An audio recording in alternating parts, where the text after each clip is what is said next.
بسم الله الرحمن الرحيم وكذلك أنزلناه حكما عربيا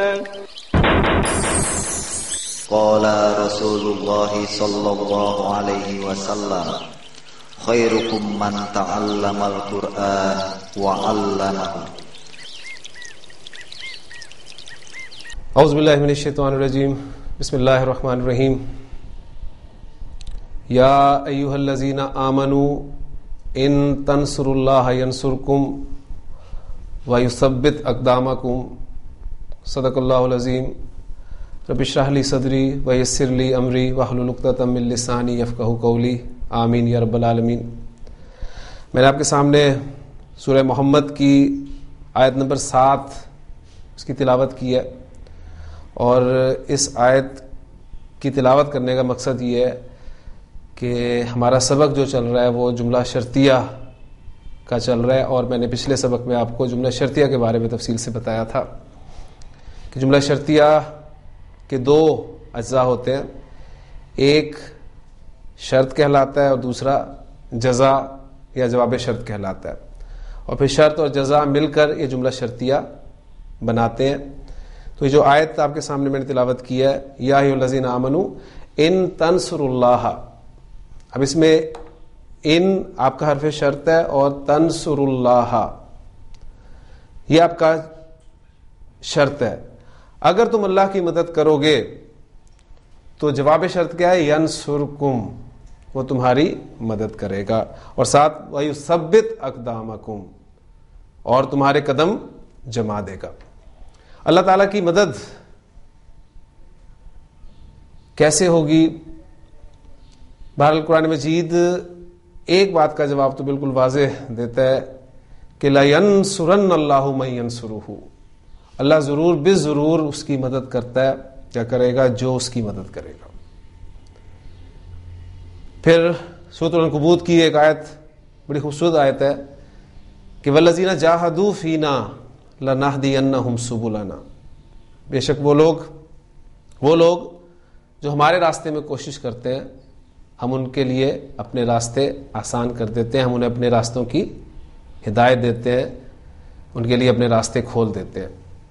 اللہ تعالیٰ کی مدد دراصل کیا ہے؟ اللہ کے دین کی مدد ہی ہے. ہم ایک دعا بھی مانگتے ہیں اللہ تعالیٰ سے کہ اللہم انصر من نصر دین محمد صلی اللہ علیہ وسلم، اے اللہ تو مدد فرما ان کی جو محمد صلی اللہ علیہ وسلم کے دین کی مدد کرتے، اور ہمیں وجعلنا منہم، اور ہمیں ان میں سے کرتے. تو اللہ تعالیٰ کے دین کی مدد، اللہ کے دین اس کسی بھی لیول پہ لے لیں، میں ایسے کہوں گا جو آپ اللہ کے دین کے لیے، اللہ کے کلمہ کو بلند کرنے کے لیے جو کچھ بھی کر سکتے ہیں، آپ کو عملی میدان میں آنے کی ضرورت ہے. اس میں آپ اپنا جائزہ لیں. اللہ تعالیٰ نے آپ کو طرح طرح کی صلاحیتوں سے نوازا ہے. آپ میں جو صلاحیت ہے اس صلاحیت کو اللہ کے دین کے لیے، اللہ کے کلمہ کی بلندی کے لیے، سر بلندی کے لیے اسے استعمال کریں. اللہ تعالیٰ عمل کرنے کی توفیق عطا فرمائے. جملہ شرطیہ کی ترکیب کے حوالے سے جو ہے وہ میں ایک جملے کو آپ کے سامنے رکھتا ہوں، بلکہ اگر میں ایسی آیت کو سامنے رکھوں تو انشاءاللہ تعالیٰ اس جملے کی ترکیب بھی آپ کے سامنے آ جائے گی. پھر چند باتیں مزید جملہ شرطیہ کے حوالے سے آپ کے سامنے کر کے انشاءاللہ سبق کو آگے لے کر چلیں گے. اس آیت کا ایک حصہ میں نے آپ کے سامنے لکھا ہے کہ ان تنصروا اللہ ینصرکم. اس کو ہم سمجھ لیتے ہیں. آپ کا ان حرف شرط، تنصرو، نصر ینصرو، نصرن مدد کرنا، اس سے پھر تنصرونا جمع مذکر حاضر کا صیغہ بن رہا ہے تنصرونا. اور ان آپ کو پتہ ہے کہ جب فعل مضارع سے پہلے آتا ہے تو مضارع کو اخف کر دیتا ہے. اب یہ کمبینیشن جو میں نے آپ کو پچھلے لیکچرز میں بتائے تھے 4 کمبینیشن، اس میں اگر آپ دیکھیں تو شرط اور جواب شرط دونوں میں فعل مضارع استعمال ہوا ہے، اور دونوں جگہ پر فعل مضارع جو ہے وہ اخف یا مجزوم ہو کر استعمال ہوگا. تو تنصرونا سے آپ کا مضارع جب اخف ہوا تو وہ بن گیا تنصرو، تنصرو نون ڈراپ ہو گیا اس میں، فعل اور فاعل. اگر میں اس کا انالیسس آپ کے سامنے رکھ دوں زیادہ بات واضح ہو جائے گی. ان آپ کا حرف شرط،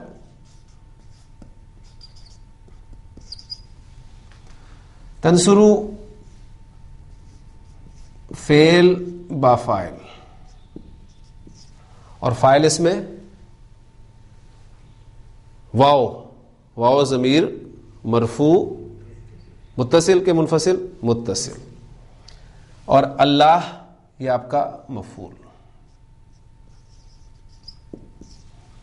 فعل اپنے فاعل اور مفعول سے مل کر جملہ فعلیہ ہو کر شرط. یہاں پر آپ دیکھ رہے ہیں کہ تنصر اللہ میں آپ کو واو بھی خالی مل رہا ہے اور ایک الف بھی خالی مل رہا ہے، اور پھر اسم اللہ کا الف جو ہے وہ بھی آپ کو خالی مل رہا ہے. تو 3 حروف آپ کو خالی مل رہے ہیں، اور اس را کی پیش سے ہی ہم آگے اس کو ملا رہے ہیں.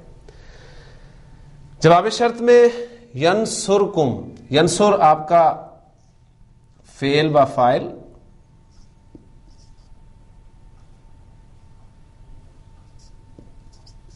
اور اس میں فاعل ہوا کی ضمیر، ہوا ضمیر مرفوع جو آپ کی چھپی ہوئی ہے اس کے اندر، اور کم آپ کا مفعول. فعل اپنے فاعل اور مفعول سے مل کر جملہ فعلیہ ہو کر جزا، اور شرط اور جزا مل کر جملہ شرطیہ ہوا. اب جملہ شرطیہ خبریہ ہے یا جملہ شرطیہ انشائیہ ہے، یہ ڈیپینڈ کرے گا، ذہن میں رکھیے گا، جزا کے جملہ خبریہ یا انشائیہ ہونے پر. اگر جزا جملہ خبریہ ہے تو پھر ہم اس پورے جملے کو کہیں گے جملہ شرطیہ خبریہ، اور اگر جزا انشائیہ ہے، جملہ انشائیہ ہے، تو پھر ہم اسے کہیں گے کہ آپ کا جملہ شرطیہ انشائیہ ہے. شرط جو ہے وہ اس کا اس سے خبریہ اور انشائیہ سے کوئی تعلق نہیں ہوگا. اور اسی طرح آپ دیکھیں گے کہ دوسرا جو حصہ تھا وَيُثَبِّتْ اقدامکم، اس کا بھی انالیسس آپ اسی طریقے سے کرتے ہیں. ثبت یثبت تثبیتاً، جمانا، مضبوط رکھنا، مضبوط کرنا. اس سے پھر وہ اخف ہوا یثبت، فعل اور فاعل. اور اسی طرح پھر اقدامکم، قدمن اس کی جمع پھر اقدامن، اور مرکب اضافی بن کے آیا آپ کا اقدامکم، تمہارے قدم، اور مفعول کے طور پہ جب آئے گا تو اقدامکم. اس طرح فعل فاعل مفعول مل کر آپ اسے واو، چونکہ بیچ میں حرف عطف آ گیا تو معطوف علیہ اور معطوف بنا کر اس طریقے سے آپ اس کو پورے جملے کو، دونوں جملوں کو جزا بنا سکتے ہیں. تو یہ انالیسس میں نے آپ کے سامنے رکھ دیا. کچھ جملے آپ کو شرطیہ ایسے ملیں گے جس میں من اور ما جیسے الفاظ استعمال ہوں گے. بس ایک حضور کی حدیث ہے، بڑی خوبصورت حدیث ہے، جس میں آپ صلی اللہ علیہ وسلم نے فرمایا کہ من تشبہ بقوم فہو منہم. میں چاہوں گا کہ ایک جملہ میں آپ کے سامنے ایسا بھی اینالائز کر دوں تاکہ اس قسم کے جملے جس میں من اور ما وغیرہ شرط کے لیے استعمال ہوئے، تو ان جملوں کا انالیسس 2 طریقے سے ہو سکتا ہے. وہ دونوں طریقے آپ کے سامنے انشاءاللہ تعالی اس حدیث کے حوالے سے آ جائیں گے. من تشبہ بقوم فہو منہم، اس میں آپ دیکھ رہے ہیں کہ من آپ کا لفظ جو استعمال ہوا ہے یہ اسم الموصول ہے، اور اسم الموصول شرط کے معنی کو متضمن ہے، یعنی اس میں شرط کے معنی جو ہے وہ شامل ہے. اس کو میں من اسم الموصول اگر قرار دوں تو جب بھی اسم الموصول آئے گا ظاہر بات ہے اس کا صلہ آگے آئے گا. تشبہ آپ کا فعل با فاعل، ہوا ضمیر اس میں فاعل ہے، تشبہ یتشبہ. بی قومن، با آپ کا جار اور قومن مجرور، جار مجرور مل کر یہ متعلق کے فعل ہو گئے. یعنی آپ کس کے متعلق ہو گئے؟ تشبہ کے. فعل اپنے فاعل اور متعلق فعل سے مل کر جملہ فعلیہ ہو کر صلہ، موصول اور صلہ مل کر یہ آپ کا بن گیا مبتدا.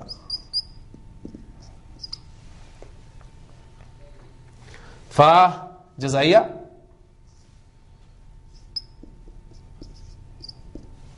ہوا مبتدا،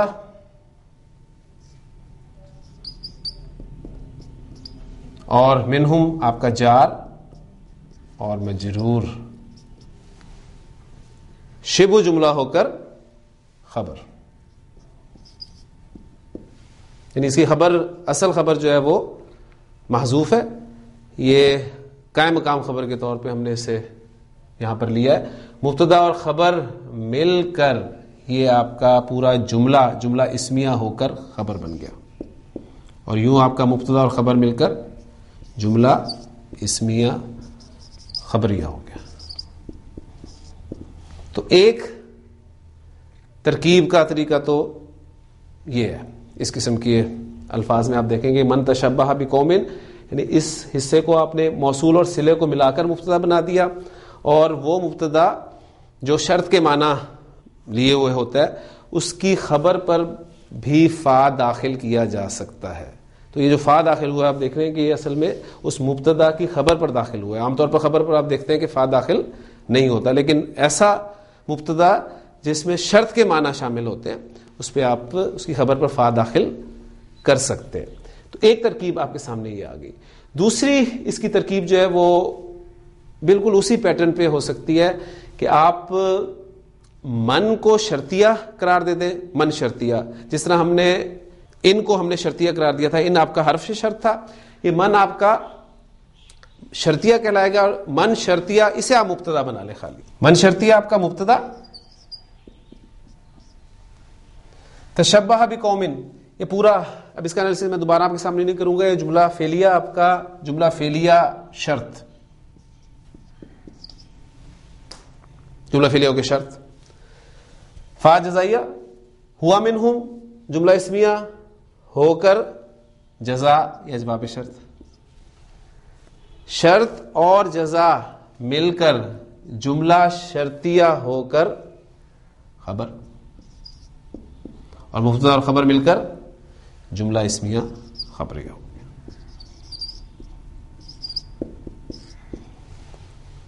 تو یہ دونوں طریقے سے ترکیب جو ہے ایسے جملوں کی ہو سکتی ہے. اس میں ہم نے من کو اسم موصول اور پھر آگے صلہ ملا کر مبتدا بنایا تھا. یہاں پر ہم نے من کو مبتدا بنا دیا شرطیہ کے طور پہ، اور پھر وہ اگلے جو دو جملے ہیں تشبہ بقوم فہو منہم شرط و جواب شرط کے طور پہ ہم نے اس کی خبر قرار دے دیا. تو اس طریقے سے آپ ایسے جملوں کا انالیسس جو ہے کر سکتے ہیں. حضور کی ایک بڑی اور خوبصورت حدیث ہے حضرت عثمان رضی اللہ تعالیٰ عنہ سے جو ہے وہ مروی ہے کہ آپ صلی اللہ علیہ وسلم نے فرمایا کہ من بنا للہ مسجدن، من بنا للہ مسجدن بن اللہ لہو بیتن فی الجنت.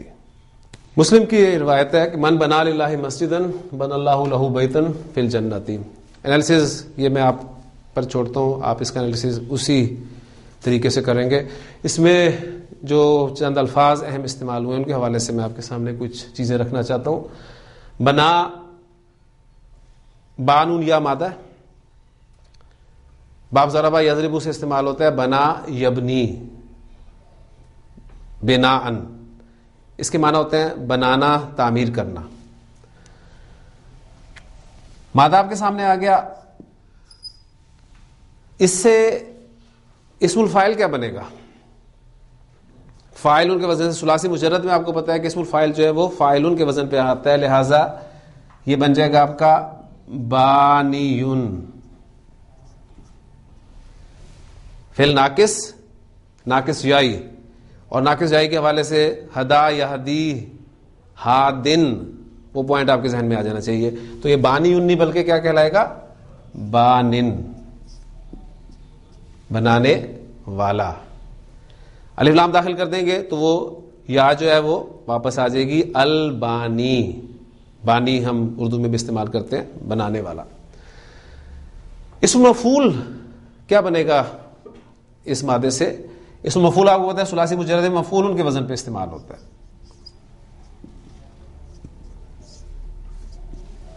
مفعولون کے وزن میں یہاں پر فا عین لام میں اگر وہ مادہ پھینک دوں تو لفظ جو آپ کے سامنے آئے گا مبنویون. جب بھی کسی لفظ میں واو اور یا اکٹھے آ جاتے ہیں اس طرح کے ان میں سے پہلا ساکن ہوتا ہے تو واو کو یا میں تبدیل کر دیا جاتا ہے. واو اور یا جب بھی کسی لفظ میں اکٹھے آ جائیں قاعدہ ناقص کا ایک اس طرح کے پہلا ساکن ہو تو واو کو آپ یا میں تبدیل کر دیتے ہیں. اب یہاں پر واو یا میں چینج ہوگا تو کیا لفظ بن جائے گا آپ کا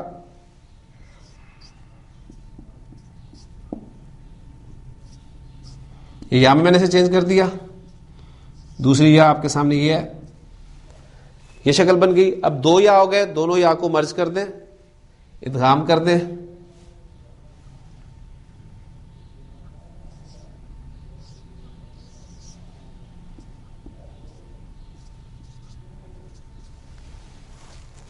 اب یا کی پیش کے ساتھ کوئی مناسبت نہیں ہے, لہذا یا کے مناسب ہونے کے اعتبار سے آپ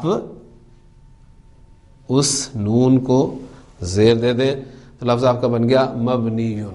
تو یہ مبنی لفظ جو آپ اکثر استعمال کرتے ہیں یعنی اسم کے اعراب کے حوالے سے آپ کو پتہ ہے کہ اسم یا تو معرب ہوتا ہے یا پھر مبنی ہوتا ہے. یہ ایک اہم چیز جو ہے آپ کے سامنے یہاں پر آ جائے گی. اسم اعراب کے اعتبار سے اگر آپ سامنے رکھنا چاہتے ہیں تو یا وہ معرب ہوگا یا پھر مبنی ہوگا. مبنی اسم کا اعراب یہاں پر نوٹ کر لیں کہ وہ ہمیشہ محل کے اعتبار سے ہوگا. یعنی مبنی اسماء کا اعراب ہمیشہ محلن. ہم یہ کہیں گے کہ یہ محلن رفع ہے, محلن نصب میں ہے یا محلن جر میں ہے. جبکہ معرب اسم جو ہے اس کا اعراب دو طرح کا آ سکتا ہے, یا تو وہ لفظاً ہوگا یا پھر تقدیراً ہوگا. لفظاً آپ اسے پروناؤنس کر سکتے ہیں یا لفظاً آپ اسے پروناؤنس نہیں کر سکتے. اب یہ جب بھی کوئی اسم آتا ہے تو جب انالیسز آپ دیکھتے ہیں اچھی بڑی کتابوں میں کسی بھی آیت کا یا کسی جملے کا یا کسی حدیث کے حوالے سے انالیسز کیا جاتا ہے تو وہ ذکر یہ کیا جاتا ہے کہ جیسے ضمائر جو ہیں وہ مبنی کنسیڈر کیے جاتے ہیں تو یہ کہا جائے گا کہ ہوا ضمیر مرفوع محلن, یعنی وہ مرفوع محلن ہے, محل کے اعتبار سے مرفوع ہے. اس طرح اسم آپ کا جو اسم الاشارہ ہے حاذا, حاذا جو ہے یہ اگر مبتدا بن رہا ہے آپ کا تو آپ کہیں گے کہ حاذا اسم الاشارہ مرفوع محلن, یعنی محلن مرفوع ہے. یہ آپ کا لفظاً اور تقدیراً. تقدیراً جو اعراب ہے اسم کا وہ گنتی کی صورتیں ہیں, چند گنتی کی صورتیں ہیں. مثلا میں یہاں پر اس پوائنٹ کو یہاں رکھ دینا چاہتا ہوں کہ آپ کا اسم مکسور جو ہے اس کا اعراب تقدیری اعراب ہوتا ہے. اسم مکسور کون سا ہوتا ہے؟ اسم مکسور وہ اسم ہوتا ہے جس کے آخر میں الف مکسورہ آ جاتا ہے. الف مکسورہ آپ کو پتہ ہے, مثلا لفظ آپ کے سامنے آتا ہے, میں کہتا ہوں موسیٰ. ہم نے اسے پڑھا تھا کہ موسیٰ تینوں اعرابی حالتوں میں جب ہم اسے پیش کرتے تھے تو اس وقت ہم یہ کہہ دیتے تھے آسانی کے لیے کہ یہ اسم مبنی ہے. ایکچولی یہ مبنی نہیں ہے, کیونکہ مبنی ہو تو اس کا اعراب محلن ہے. یہ اصل میں اس میں مکسور ہے اور اس کا اعراب جو ہے وہ تقدیری طور پہ استعمال ہوتا ہے. وہ الف مکسورہ یا تو لفظوں میں موجود ہوتا ہے یا پھر بعض اوقات وہ لفظوں میں موجود نہیں ہوتا. مثلا فتن, یہ دونوں ایگزامپل جو ہیں آپ کی اس میں مکسور, یہ بھی لفظ میں آپ کے سامنے لکھ دیتا ہوں, اس میں مکسور کی ایگزامپل. وہ الف مکسورہ جو آپ کو یا تو الف کی صورت میں نظر آ رہا ہوتا ہے یا پھر یہاں پر آپ کو دیکھیں نظر نہیں آ رہا, وہ اب نظر کیوں نہیں، اس کی اصل میں جانا پڑے گا. فتن جو ہے یہ اصل میں لفظ کیا تھا؟ فتیون. فتیون لفظ پر اگر تھوڑا سا آپ غور کریں،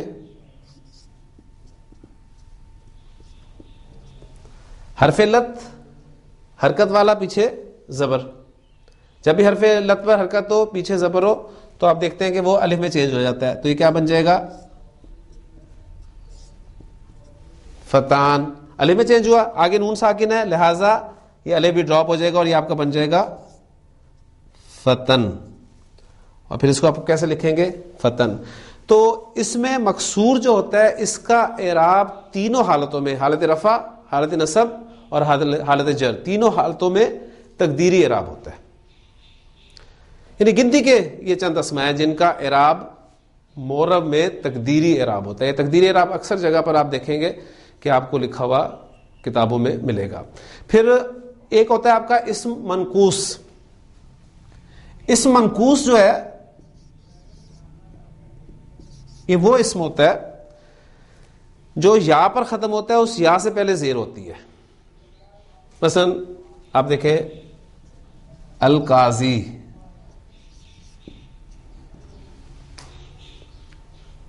کازن، بانن، ہادن، القاضی. اب میں القاضی کو فاعل کے طور پہ استعمال کرنا چاہتا ہوں تو میں کہوں گا جاءنی القاضی. اب اعراب نہیں پتہ چل رہا، لیکن چونکہ فاعل ہے لہذا میں کہوں گا کہ یہاں پر یہ حالت رفع میں ہے. لیکن اس منقوص جب نصب میں استعمال ہوتا ہے تو پھر اس پر اعراب جو ہے وہ لفظاً آتا ہے. مثلا میں کہتا ہوں رأیت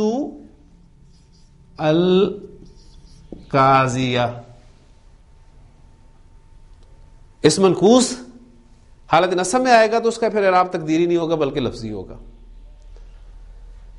لیکن اس منقوص جب حالت جر میں استعمال ہوگا تو اس کا اعراب اسی طرح تقدیری ہوگا. مثلا میں کہتا ہوں مررت بالقاضی. اس مکسور جو ہے اس کا اعراب تینوں حالتوں میں، حالت رفع، حالت نصب، حالت جر، تینوں حالتوں میں تقدیری ہوگا. جبکہ اسم منقوص جو ہے اس کا اعراب حالت رفع اور جر میں تو تقدیری ہوگا، حالت نصب میں لفظی ہوگا. تو یہ اعراب جو ہے محلن ہوتا ہے مبنی اسماء کا، معرب اسماء کا لفظاً یا تقدیراً. یہ پوائنٹ آپ نے ذہن میں اچھی طرح رکھنا ہے. پھر کسی اسم کو آپ یائے متکلم کی طرف مضاف کر دیتے ہیں، مثلا کتاب کو آپ یائے متکلم کی طرف مضاف کرتے ہیں تو آپ کے سامنے جو الفاظ بنتے ہیں کتابی. اب کتابی آپ کو پتہ ہے حالت رفع میں بھی کتابی، حالت نصب میں بھی کتابی، حالت جر میں بھی کتابی. تو یہ وہ اسم جس کو آپ کس یائے متکلم کی طرف نسبت دیتے ہیں تو اس کا اعراب بھی تینوں حالتوں میں تقدیری ہوگا. اس میں جمع جو مذکر سالم ہے اس کو نکال دیں، یعنی کہ ہر وہ اسم جسے یائے متکلم کی طرف آپ نسبت دیتے ہیں اس کا اعراب تقدیری ہوگا سوائے جمع سالم مذکر کے. جمع سالم مذکر کا اعراب تقدیری نہیں ہوگا. ٹھیک، اس میں بھی دیکھا جائے گا دو صورتیں اس میں بنتی ہیں. مثلا ایگزامپل میں یہیں پر آپ کے سامنے رکھ دیتا ہوں. مسلمونہ، مسلمونہ جب مضاف کے طور پہ آئے گا تو نون ڈراپ ہو گیا. اب یائے متکلم کی طرح میں نے اسے نسبت دی تو اس کی شکل کیا بنے گی؟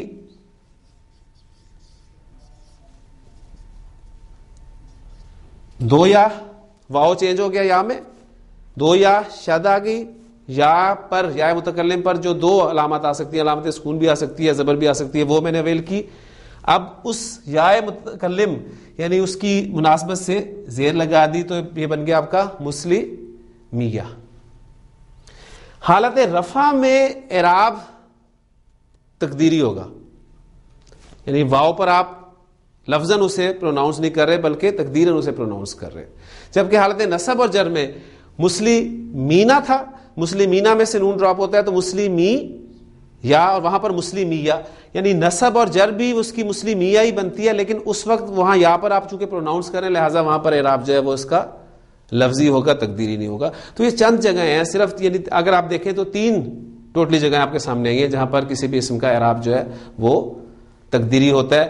اسم مکسور کا تینوں جگہ پر رفع نصب جر, اسم منقوص کا رفع جر نصب میں لفظی ہوگا, اور ہر وہ اسم جسے آپ یا متکلم کی طرف نسبت دے دیں سوائے جمع سالم مذکر کے. جمع سالم مذکر کو میں نے الگ کر دیا. اب جمع سالم مذکر کی ایگزامپل میں آپ کے حالت رفع میں جو ایگزامپل آئی ہے اس میں اس کا اعراب تو تقدیری ہوگا حالت رفع میں, لیکن نصب اور جر میں اس کا اعراب جو ہے وہ لفظی ہوگا. تو یہ چند ڈیٹیلز تھیں جو میں نے آپ کے سامنے رکھی ہیں. تو یہ ہمارا ٹاپک تھا اس حوالے سے. اب اس کے بعد انشاءاللہ تعالی میں آپ کے سامنے ایک بہت اہم ٹاپک اور رکھنا چاہتا ہوں جو کہ قرآن مجید کا اسلوب کثرت سے آپ دیکھیں گے کہ استعمال ہوئے, اس کی بہت ساری ایگزامپلز آپ کے سامنے آتی ہیں. تو اب ہم بریک لیتے ہیں اور بریک کے بعد انشاءاللہ تعالی اس ٹاپک کے ساتھ میں دوبارہ آپ کے سامنے حاضر ہوتا ہوں. بسم اللہ اول و آخرہ. اسلوب جو میں آپ کے سامنے بلانا چاہ رہا ہوں اس میں پہلی چیز جو ہمیں سمجھنی ہے وہ ہے قسم کے اعتبار سے. آپ کو پتہ ہے کہ قسم کے لیے قرآن مجید میں قسم کے الفاظ بھی استعمال ہوئے, مثلا اقسم یقسم, لا اقسم بھی یوم القیامہ. اسی طرح تقاسمہ لفظ بھی استعمال ہوا ہے قسم کے لیے, اور اس کے علاوہ پھر حروف بھی قسم کے لیے استعمال ہوئے. مثلا واو قسم کے لیے آپ کو پتہ ہے حرف جر استعمال ہوتا ہے واللہ. با حرف جر جو ہے بھی قسم کے لیے استعمال ہوتا ہے باللہ. پھر تا بھی استعمال ہوا ہے, اور تا آپ کو پتہ ہے کہ صرف اللہ کے ساتھ ہی ہم استعمال کرتے ہیں, تاللہ اللہ کی قسم. تو قسم کے حوالے سے قسم کے جواب میں ایک جملہ ہوتا ہے جو جواب القسم کہلاتا ہے. پہلے تو اس پوائنٹ کو ہم اچھی طرح سمجھیں گے, پھر انشاءاللہ تعالی جملہ شرطیہ کے ساتھ اس کو کمبائن کریں گے. قسم کے جواب میں جو جملہ ہوگا جواب القسم, اس کی ایک پکچر آپ کے علم میں لازماً ہونی چاہیے. جواب القسم ایک جملہ ہوگا, یہاں پر میں لکھ دیتا ہوں جواب القسم. وہ جملہ جو ہے وہ آپ کا جملہ اسمیہ بھی ہو سکتا ہے اور جملہ فعلیہ بھی ہو سکتا ہے. پھر وہ جملہ اسمیہ آپ کا مثبت جملہ بھی ہو سکتا ہے اور منفی جملہ بھی ہو سکتا ہے. اسی طرح جملہ فعلیہ میں فعل ماضی بھی ہو سکتا ہے اور مضارع بھی ہو سکتا ہے. پھر وہ ماضی جو ہے وہ آپ کا مثبت بھی ہو سکتا ہے اور منفی بھی ہو سکتا ہے. اسی طرح آپ کا فعل اگر مضارع ہے تو وہ بھی مثبت بھی ہو سکتا ہے اور منفی بھی ہو سکتا ہے. تو یہ پکچر آپ کے سامنے ہونی چاہیے. یعنی قسم جہاں بھی کھائی جائے گی اس کے بعد ایک جواب القسم ہوگا. ہاں وہ جواب القسم کبھی محذوف بھی ہوگا. یعنی یہ چیزیں آپ کو انشاءاللہ تعالی مختلف تفاسیر میں آیات کے حوالے سے مدد دیں گی سمجھنے میں بات. تو جواب القسم جملہ ہوگا, جملہ اسمیہ بھی ہو سکتا ہے فعلیہ بھی ہو سکتا ہے. پھر جملہ اسمیہ مثبت منفی, فعلیہ کا فعل ماضی یا مضارع, اور پھر ماضی اور مضارع مثبت اور منفی. یہ ڈویژن آپ کے سامنے ہونی چاہیے. جب بھی جملہ مثبت جملہ ہوگا, چاہے اسمیہ ہو, چاہے ماضی میں مثبت ہو, چاہے مضارع میں مثبت ہو, تو جواب القسم کو مؤکد کرنا یہ لازمی ہے. اس میں تاکید پیدا کی جائے گی. اب جملہ اسمیہ میں تاکید کیسے پیدا کی جائے گی؟ جملہ اسمیہ میں تاکید پیدا کی جائے گی لام کے ذریعے سے.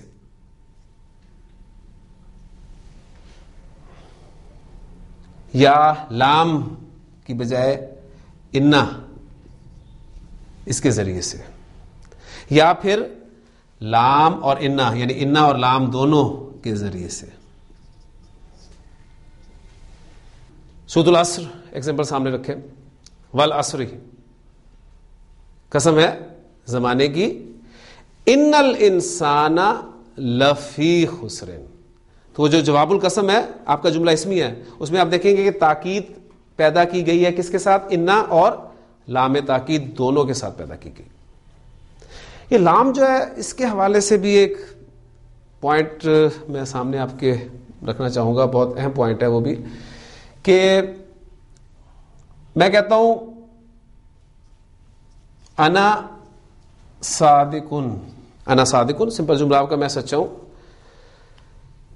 میں جملے میں زور پیدا کرنا چاہتا ہوں تو میں اس کی شروع میں لام لگا دوں گا، لأنا صادقن. یہ لام جو ہے لام ابتدائیہ کہلاتا ہے.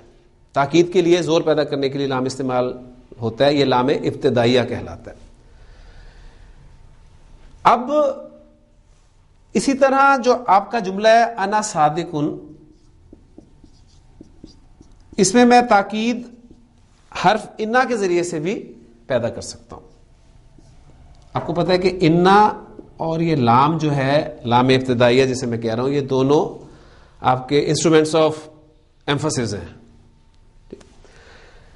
انا نے مبتدا کو نصب میں لے کے جانا ہوتا ہے، جبکہ لام ابتدائیہ وہ کچھ نہیں کرتا. اس لیے آپ نے دیکھا کہ جملہ آپ کا سمپل رہا، لا انا صادقن. جبکہ انا کی وجہ سے انا جو ہے یہ آپ کا بن جائے گا انی صادقن.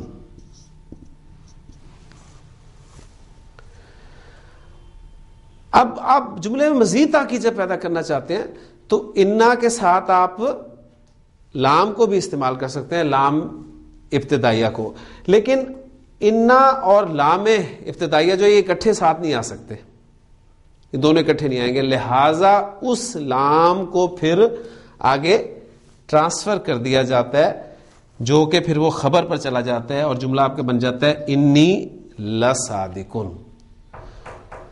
اس وقت یہ لام جو ہے لام مزاحلقہ کہلاتا ہے، یعنی زاحلقہ یزاحلقو، اس کے معنی ہوتے ہیں ٹو سلپ، پھسل جانا. یعنی اصل میں جگہ اس کی تھی مبتدا پر آنے کی، وہاں سے یہ انا جب آیا تو یہ سلپ کر گیا، خبر پر چلا گیا، تو لام مزاحلقہ کہلاتا ہے.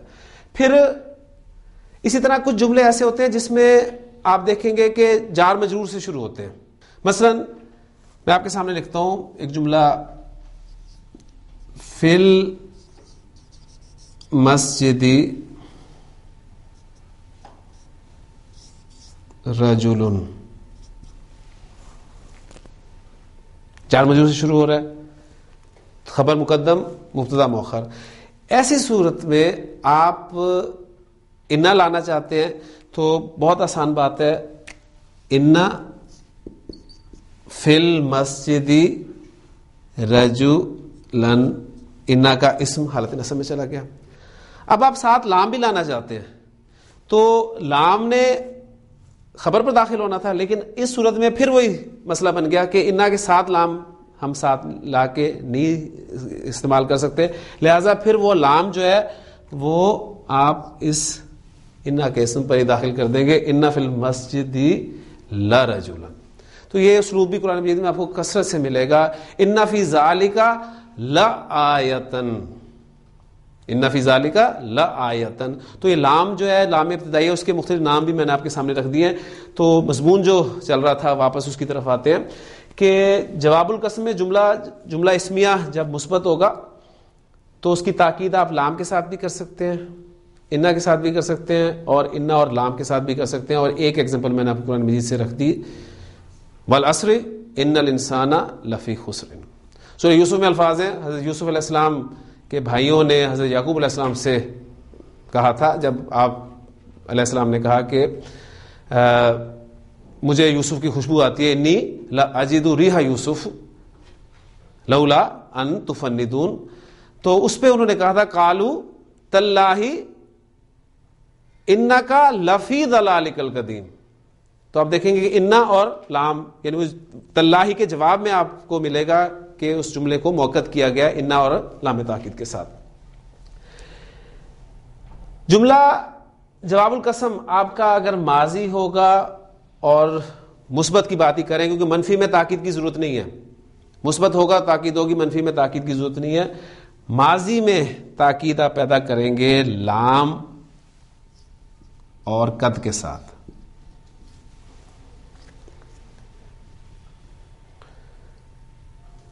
والتینی والزیتونی وطور سینین وہذا البلد الامین لقد خلقنا الانسان فی احسن تقویم. خلقنا کیا ہے آپ کا ماضی ہے، لہٰذا آپ دیکھ رہے ہیں کہ لام اور قد دونوں کے ساتھ اسے موقد کیا گیا، تاکید اس میں پیدا کی گئی ہے.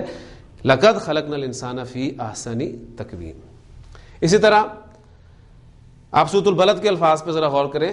لا اقسم بہذا البلد وانت حل بہذا البلد ووالد وما ولد لقد خلقنا الانسان فی کبد. اور پھر سورہ یوسف میں حضرت یوسف علیہ السلام سے جب ملاقات ہوئی ہے بھائیوں کی اور انہیں پتہ چل گیا کہ یہ حضرت یوسف علیہ السلام ہی ہیں، تو اس پہ جو بھائیوں نے کہا تھا قالوا تاللہ لقد آثرک اللہ علینا. آثر یوسر ایثارن ترجیح دینا، تو لقد آثرک اللہ علینا، یقیناً اللہ تعالیٰ نے آپ کو ہم پر ترجیح دی ہے. تو فعل ماضی میں تاکید جو پیدا ہوگی وہ آپ کی لام اور قد دونوں کے ساتھ ہوگی. فعل مضارع میں آپ تاکید کیسے پیدا کریں گے؟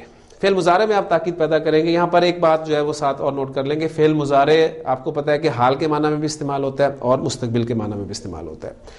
جب فعل مضارع حال کے معنی میں استعمال ہوگا تو سمپل تاکید لام کے ذریعے سے ہوگی. واللہ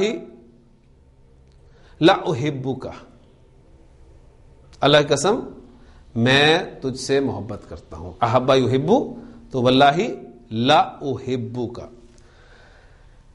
لیکن مضارع جب مستقبل کے معنی میں ہوگا تو اس وقت تاکید لام اور نون تاکید سے کی جائے گی. اب نون تاکید سے مراد کیا ہے؟ نون تاکید سے مراد آپ کا نون خفیفہ بھی ہے اور نون ثقیلہ بھی ہے. نون خفیفہ نون ثقیلہ ہم پڑھ چکے ہیں. مضارع میں تاکید پیدا کرنے کا اسلوب جو ہم نے اپنے بنیادی کورس میں پڑھا تھا، تو وہ چیزیں اب آپ کے سامنے ایک اور انداز میں آ رہی ہیں. مضارع جب مستقبل کے معنی میں استعمال ہوگا تو تاکید لام اور نون تاکید سے کی جائے گی، اور زیادہ تاکید آپ کو پتہ ہے نون ثقیلہ ہی قرآن مجید میں استعمال ہوا ہے. ایگزامپلز خفیفہ کی بھی آپ کے سامنے میں انشاءاللہ تعالی رکھوں گا. حضرت ابراہیم علیہ السلام نے فرمایا تھا تاللہ لَأَكِيدَنَّ أَصْنَامَكُمْ، اللہ کی قسم میں تمہارے بتوں کے خلاف ضرور کوئی نہ کوئی پلان جو ہے وہ کروں گا. تو تاللہ لَأَكِيدَنَّ أَصْنَامَكُمْ. پھر اگر لام اور فعل مضارع کے درمیان کوئی حرف آ جائے تو پھر نون تاکید جو ہے وہ استعمال نہیں ہوتا. لام اور فعل مضارع کے درمیان کوئی حرف آ جائے تو نون تاکید استعمال نہیں ہوتا. یعنی نون تاکید استعمال نہ ہونے کی دو وجوہات آپ کے سامنے آ گئی. ایک یہ کہ اگر مضارع حال کے معنی میں استعمال ہو رہا ہے تو نون تاکید استعمال نہیں ہوگا، اور دوسری یہ کہ اگر لام اور فعل مضارع کے درمیان کوئی حرف آ جائے تو بھی نون تاکید استعمال نہیں ہوگا. اب میں آپ کے سامنے ایگزامپل جو ہے ایک قرآن سے رکھ رہا ہوں، اس میں آپ دیکھیں گے کہ 3 جملے قسم کے جواب میں آپ کو ملیں گے، اور ان تینوں جملوں میں سے آپ اندازہ لگائیں گے کہ کون سا جملہ ہے اور اس میں کس طرح تاکید پیدا کی گئی ہے، ماضی ہے، مضارع ہے یا جملہ اسمی ہے. والضحیٰ واللیل اذا سجا.